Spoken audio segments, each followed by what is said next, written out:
അങ്ങനെ സന്തോഷ വാർത്തയിലാണ് നമ്മൾ ഇന്നലെ അച്ഛനും അമ്മയും ഒക്കെ സംസാരിച്ചത്. അവർ വളരെ സന്തോഷത്തോടെയാണ് സംസാരിച്ചത്. ഇനിയിപ്പോൾ നമുക്ക് എങ്ങനെയാണ് ഈ കുട്ടിയെ കേരളത്തിലേക്ക് കൊണ്ടുവരുന്ന എന്നുള്ള വിവരങ്ങൾ കൂടി അറിയേണ്ടത്. വളരെ പെട്ടെന്ന് നമുക്ക് രാജീവിലേക്ക് പോകാം. രാജീവ്, എങ്ങനെയാണ് കുട്ടിയെ കൊണ്ടുവരുന്നത്? നമ്മുടെ ഇവിടെ നിന്നുള്ള പോലീസ് സംഘം അങ്ങോട്ടേക്ക് പുറപ്പെട്ടു എന്ന് കേൾക്കുന്നു, ഒരു സംഘം, മറ്റൊരു സംഘം പോകാനിരിക്കുന്നു എന്ന് കേൾക്കുന്നു. എങ്ങനെയാണ് കൊണ്ടുവരുന്നത്? അതിനുള്ള ചില നിയമ നടപടിക്രമങ്ങൾ കൂടി ഉണ്ടല്ലോ, അതൊക്കെ എങ്ങനെയാണ്? വീണ, രജനി, ഏതായാലും കഴിഞ്ഞ ദിവസമാണ് കുട്ടിയെ കണ്ടെത്തി എന്നുള്ള വിവരം പോലീസിന് ലഭിക്കുന്നത്.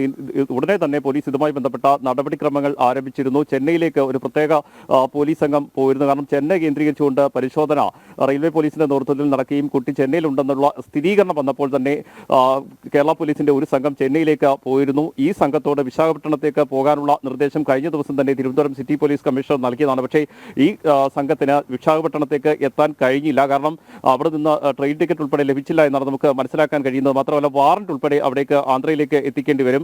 കാര്യം RPF ഈ കുട്ടിയെ ആന്ധ്ര പോലീസിനെ കൈമാറിയിട്ടുണ്ട്. അതുകൊണ്ട് തന്നെ ഇവിടെ നിന്നുള്ള കേസിന്റെ വിശദാംശങ്ങൾ ഉൾപ്പെടെ ആന്ധ്ര പോലീസിന് കൈമാറി വേണം കുട്ടിയെ ഏറ്റുവാങ്ങാൻ. അതുകൊണ്ട് പ്രത്യേക സംഘം തിരുവനന്തപുരത്ത് നിന്ന് വീണ്ടും അവിടേക്ക് തിരിച്ചിട്ടുണ്ട്. ഇന്ന് പുലർച്ചെ തന്നെയാണ് തിരുവനന്തപുരത്ത് നിന്ന് വിശാഖപട്ടണത്തേക്ക് പോലീസ് സംഘം തിരിച്ചിരിക്കുന്നത്. ഇന്ന് രാത്രിയോടുകൂടി അവർ അവിടെ എത്തും.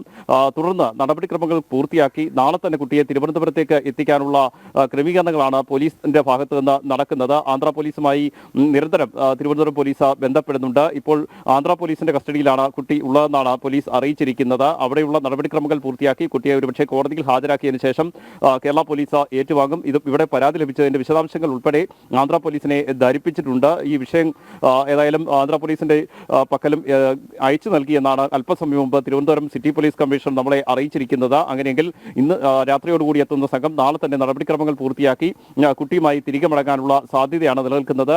നാളെ രാത്രിയോടുകൂടി കുട്ടിയെ തിരുവനന്തപുരത്ത് എത്തിക്കുമെന്നാണ് പോലീസ് നിലവിൽ അറിയിച്ചിരിക്കുന്നത്. ഏതായാലും വളരെ ആശങ്ക നിറഞ്ഞ ഒരു സാഹചര്യത്തിലൂടെയായിരുന്നു കടന്നുപോയിക്കൊണ്ടിരുന്നതെങ്കിൽ കഴിഞ്ഞ ദിവസം കുട്ടിയെ കണ്ടെത്തിയത് വലിയ സന്തോഷം നൽകുന്ന സാഹചര്യം തന്നെയാണ്. കേരള പോലീസ് ആയാലും കഴിഞ്ഞ കുറേ മണിക്കൂറുകളായി വലിയ തെരച്ചിൽ തന്നെയായിരുന്നു കുട്ടിക്കായി നടത്തിയിരുന്നത്. അത് കന്യാകുമാരി കേന്ദ്രീകരിച്ചായിരുന്നു ആദ്യം തെരച്ചിൽ നടത്തിയെങ്കിൽ പിന്നീട് കുട്ടി കന്യാകുമാരിയിൽ നിന്ന് മറ്റൊരു ട്രെയിനിൽ ചെന്നൈയിലേക്ക് എത്തിയതായുള്ള വിവരം ലഭിക്കുന്നു. ചെന്നൈ എഗ്മോറിലേക്ക് കുട്ടി എത്തിയെന്ന് CCTV ദൃശ്യങ്ങൾ ഉൾപ്പെടെ പരിശോധിച്ചുകൊണ്ടായിരുന്നു സ്ഥിരീകരണത്തിലേക്ക് എത്തിയത്. പിന്നീട് ചെന്നൈ കേന്ദ്രീകരിച്ചുള്ള ആ പരിശോധനയും അതിനെ തുടർന്നാണ് കുട്ടി ഈ മറ്റൊരു ട്രെയിനിൽ ആന്ധ്രയിലേക്ക് നീങ്ങി എന്നുള്ള വിവരം ലഭിച്ചത്. ഇതിനെ തുടർന്ന് റെയിൽവേ IG ഉൾപ്പെടെ കഴിഞ്ഞ ദിവസം തിരുവനന്തപുരം സിറ്റി പോലീസ് കാണാനില്ല എന്നുള്ള ഒരു വിവരം അറിഞ്ഞ ആ സമയം മുതൽ തന്നെ പോലീസ് അലർട്ടായിരുന്നു. അതുപോലെ തന്നെ ജനങ്ങൾ എല്ലാവരും ഒരേ രീതിക്ക് കൈകോർത്തത് കൊണ്ട് തന്നെയാണ് ഈ കുട്ടിയെ കണ്ടെത്താൻ കഴിഞ്ഞത്. എന്തായാലും ആശങ്കയ്ക്കൊടുവിൽ ആശ്വാസകരമായ ഒരു വാർത്ത തന്നെയാണ് എത്തിയിരിക്കുന്നത്. ഇന്ന് തന്നെ എന്തായാലും ഈ മക്കളോട് പറയാനുള്ളത്, നിങ്ങൾക്ക് വീട്ടിൽ കിട്ടുന്നത്ര സുരക്ഷിതത്വം വേറെ എവിടെയും കിട്ടില്ല. അതുകൊണ്ട് പുറത്തേക്ക് നിങ്ങൾ പോകരുത് എന്ത് സാഹചര്യത്തിലും. ഇനി വീടിനുള്ളിൽ നിങ്ങൾക്ക് എന്തെങ്കിലും പ്രശ്നങ്ങൾ ഉണ്ട് എങ്കിൽ ചൈൽഡ് ലൈൻ നമ്പർ 1098 അല്ലേ, ചൈൽഡ് ലൈൻ നമ്പറിൽ നിങ്ങൾ കോൺടാക്ട് ചെയ്യുക. അല്ലെങ്കിൽ 100 പോലീസിനെ വിളിക്കുക.